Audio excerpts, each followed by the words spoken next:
Hi, everyone. Welcome back to Fit Fuel Female. We're doing something a little different today. If you are listening on audio, everything you love is still here, but we are now also on video. And listen, I'm currently recording this in my husband's office because somehow he has a better podcast mic and a better webcam setup than I do. We're just going to ignore the decor a little bit here. We're working on it. Don't worry, this won't be the permanent vibe. And sometimes, I don't know, I may have to record this in the car, in a hotel room, or maybe even in my closet. But I wanted to start showing up face first with you because this community is growing and I want us to grow together, not just as a voice in your ear, but human to human, expression to expression, and life to life. So, yeah, we're on YouTube now, which is super exciting. Not in a flashy way, not in a subscribe and smash that like button way, but I mean, if you want to, I'd love that. In a we're building something real here way. If you want to watch the full episode, just search Fit Fuel Female. You'll find me. Be patient with the background, please, for now. Also, I feel like I need to acknowledge this voice. I know I sound like I don't know, smoked a pack of Marlboro Reds, yelled at a football game, and maybe even cried in the shower all in one day. I don't know what it is. It's probably not allergies like I thought. It's some sort of cold. It's Texas. I've got kids, but I'm here.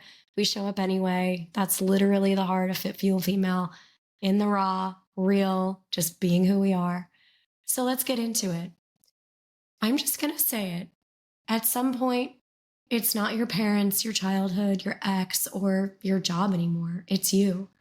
And if that stings a little, good. That means it's kind of time to deal with your shit. By the way, don't mind my tea here. It's the only thing that I think is going to get me through this recording. A friend of mine posted something on Instagram the other day that kind of stopped me mid scroll. It basically said that after a certain age, you're no longer the product of how you were raised. You're the product of your choices. And I felt like that really hit me hard. Because here's the truth. I am one that could have used my past as an excuse 100 times over. I had every reason to. Whether it was the abuse, losing my mom way too young, my divorce, or any of the tough moments in between. I've had pain, I've had trauma, and I've had chapters that could have easily justified just staying stuck and completely miserable. But I never let them define me. Now, don't get me wrong. I've held on to things for a long time. I carried the weight, the anger, the sadness, but I really never used any of it as a reason not to grow. I refused to let what happened to me become who I am. And no one really gave me this advice. I just kind of did it on my own. I just realized that being miserable is just not fun. And as you get older, you just realize that you just have to show up differently. And lately, I've been reminded how uncomfortable that can make people, especially when you start healing out loud. When you choose growth, it can threaten the people who still benefit from avoiding theirs. And sometimes that means distance, silence, or even being misunderstood. But that's okay because I've learned that peace sometimes looks like walking away quietly and letting people tell their version of the story while you go live yours. And maybe that's why this message hit me so hard. Because I feel like we've created this culture where it's almost acceptable to let your pain become your identity. Everywhere you look, people are struggling, they're anxious, overwhelmed, doing their best to hold it together. Medication, therapy, mindfulness, supplements, we're all just trying to manage and survive. And listen, I get it. I am not above any of that. I've been on anxiety meds and I still take them as needed sometimes. My husband has actually literally become my human weighted blanket at this point. So this isn't about judgment at all. It's about awareness. It's about asking the hard question beneath it all. Are we actually healing or are we just coping? Because managing and healing are just not the same thing. And that's what I want to talk to you about today. What it really looks like to deal with your shit, to stop using your story as a shield and start taking ownership of your healing. Which leads me to my first lesson. Here's the thing.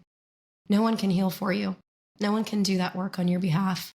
People can love you, they can support you, they can pray for you and cheer you on. but they can't heal you. That's yours to do. And healing doesn't mean pretending it didn't happen, it means facing it fully, sitting in the discomfort, feeling the feelings you've tried to outrun for years. Healing means taking ownership of what's yours and releasing what's not. It means realizing that forgiveness, it doesn't always come with reconciliation. And peace, it doesn't always come with closure. Sometimes healing just looks like deciding to stop rehearsing the same pain on repeat. For me, it looked like finally getting honest about what I buried, about what I hadn't grieved, about how I'd been functioning instead of feeling. I had to stop pretending I was fine and start admitting that maybe I wasn't. And that's where real healing begins, in the honesty, not the highlight reel, not the fake smiles, the truth. Because as long as we keep managing our pain instead of healing it, we will stay stuck. We can look successful on the outside, but we're quietly crumbling on the inside. So if you're listening right now and you've been trying to outwork, outrun, or achieve your pain, I get it. But maybe this is your reminder that healing isn't a sign of weakness. It's actually the strongest, most courageous thing you can do. But here's the harsh truth. At some point, no one really cares about your pain anymore. And I don't mean that coldly. I mean it realistically. Life keeps moving. For example, your kids don't care who you were before them. They care who you are right now, standing in front of them. Your partner, your friends, your coworkers, they care about the version of you that shows up today. And if you don't like that version and you haven't dealt with that version, then you've got to face it and fix it, because otherwise you're just passing down pain instead of purpose. The truth is, your adult life doesn't really care about your past life. And, I think that that's actually kind of beautiful, because it means you get to rewrite it. You get to build a world that looks nothing like the one that hurt you. You can acknowledge what happened. You can deal with it. You can forgive it. You can even use it to help others, but you don't have to live trapped in it. Playing the victim might get you sympathy, but it's not going to get you freedom. And I know how hard it is to get up and deal with it. I also know how freeing it starts to feel once you do. The fear of what might happen when you finally face your shit, it's usually worse than what actually happens. And once you start releasing it piece by piece, you'll see exactly who's rooting for your healing and who is unfortunately only comfortable with your brokenness. And listen, this isn't about anyone else's choices. It's, for me, about my own. It's about deciding that no matter who distances themselves or doesn't understand my healing, I'm still going to keep growing. Because staying in pain to keep the peace, it's just not peace at all. It's hard because sometimes those people are the ones you love the most.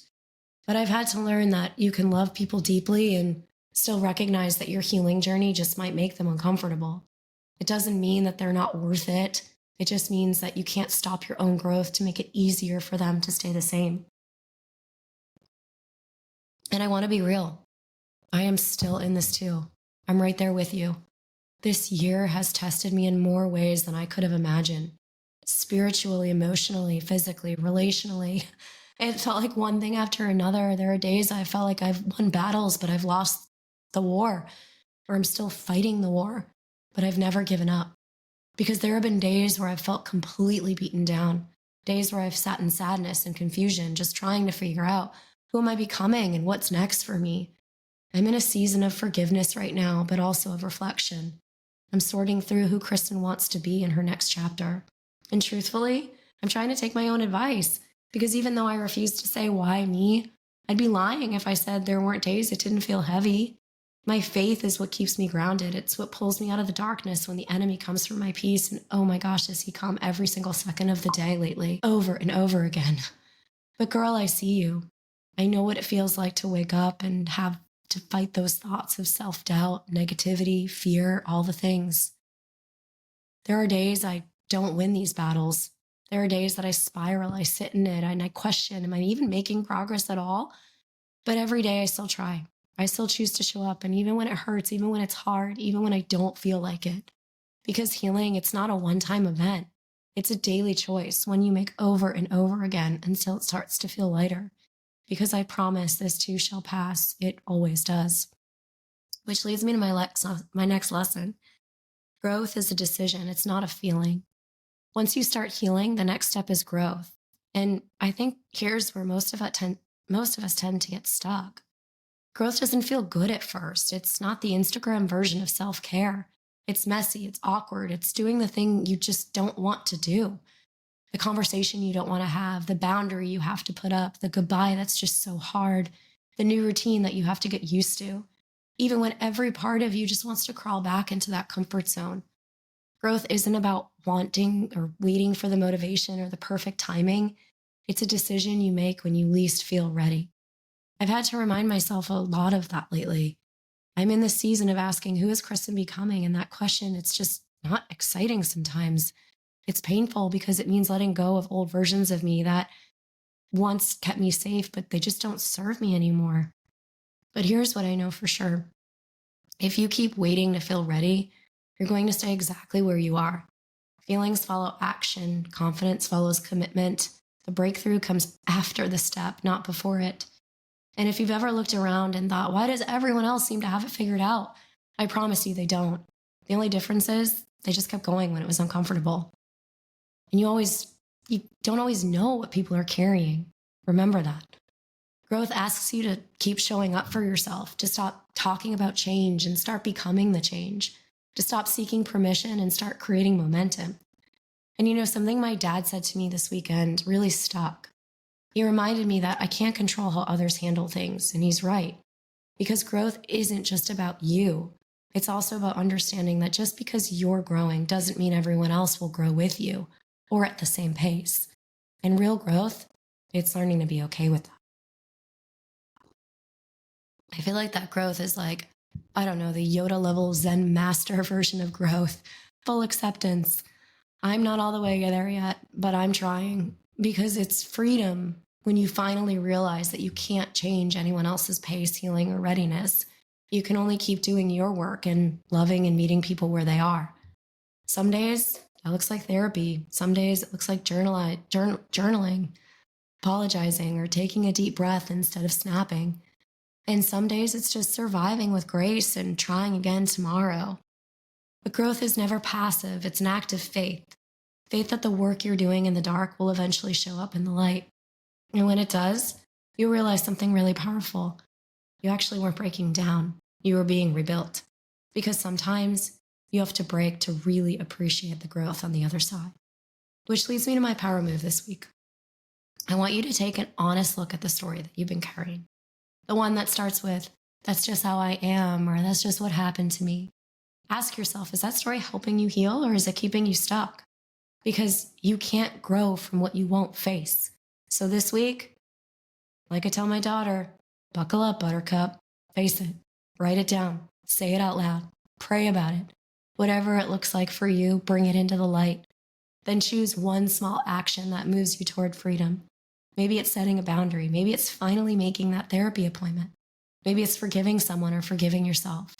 I know this isn't easy. Trust me, I really honestly do. I know what it's like to have fear creep in and have the dread that is basically fear's foreplay. But it's possible. Ask yourself, what's the worst that can happen? For me, making bold choices hasn't been easy street. Heck, this podcast and the honesty and the vulnerability that comes with it, it has not always been well received. It hurts when people you love back away from the free version of you. There's a kind of persecution that comes with freeing yourself.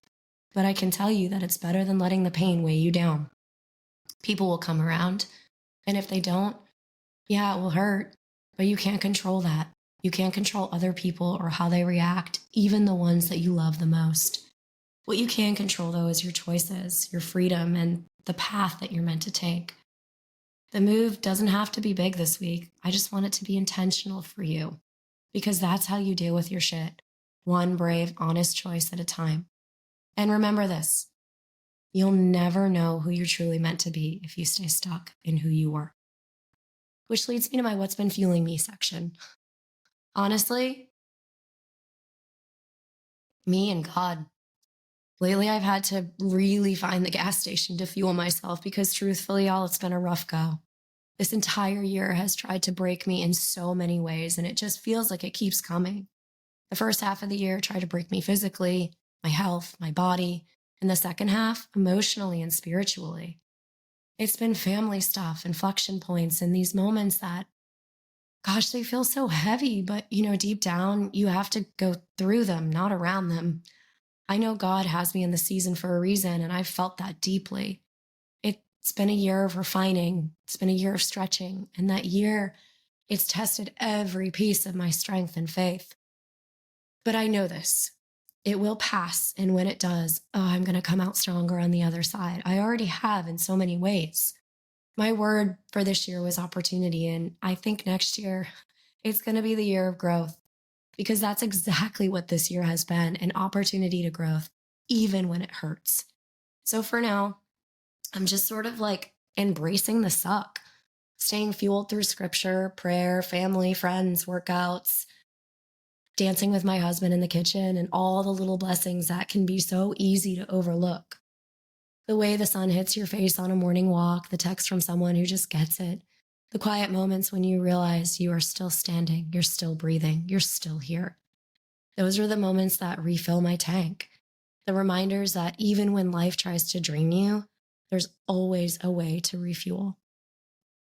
So if you take anything from this episode, let it be this. You can't move forward if you keep living in reverse. Healing is your responsibility. Growth is your decision. And freedom, it really is the reward. This isn't about being perfect. It's about being honest, about facing what's heavy, forgiving what's behind you, and choosing every single day to show up for the person that you're becoming. Because sometimes you have to break to really appreciate the growth on the other side. And even when fear creeps in, and it's going to, and when dread feels like it's its shadow, keep going. It's okay to stumble, to cry, to not have it all figured out. Just promise me you won't stop. You are not your past. You are not your pain. You are a work in progress. We all are. One brave choice, one honest prayer, one step at a time. And maybe, just maybe, it's finally time to deal with your shit, so you can start living the life that's waiting for you on the other side of it. Thank you so much for tuning in to Fit Fuel Female. If this episode spoke to you, please take a second to like, subscribe, and share it. And you can now watch full episodes on YouTube, so come hang out with me there too. And thanks for bearing with my crazy voice today. But until next time, stay fit, stay fueled, and stay fierce, my friend.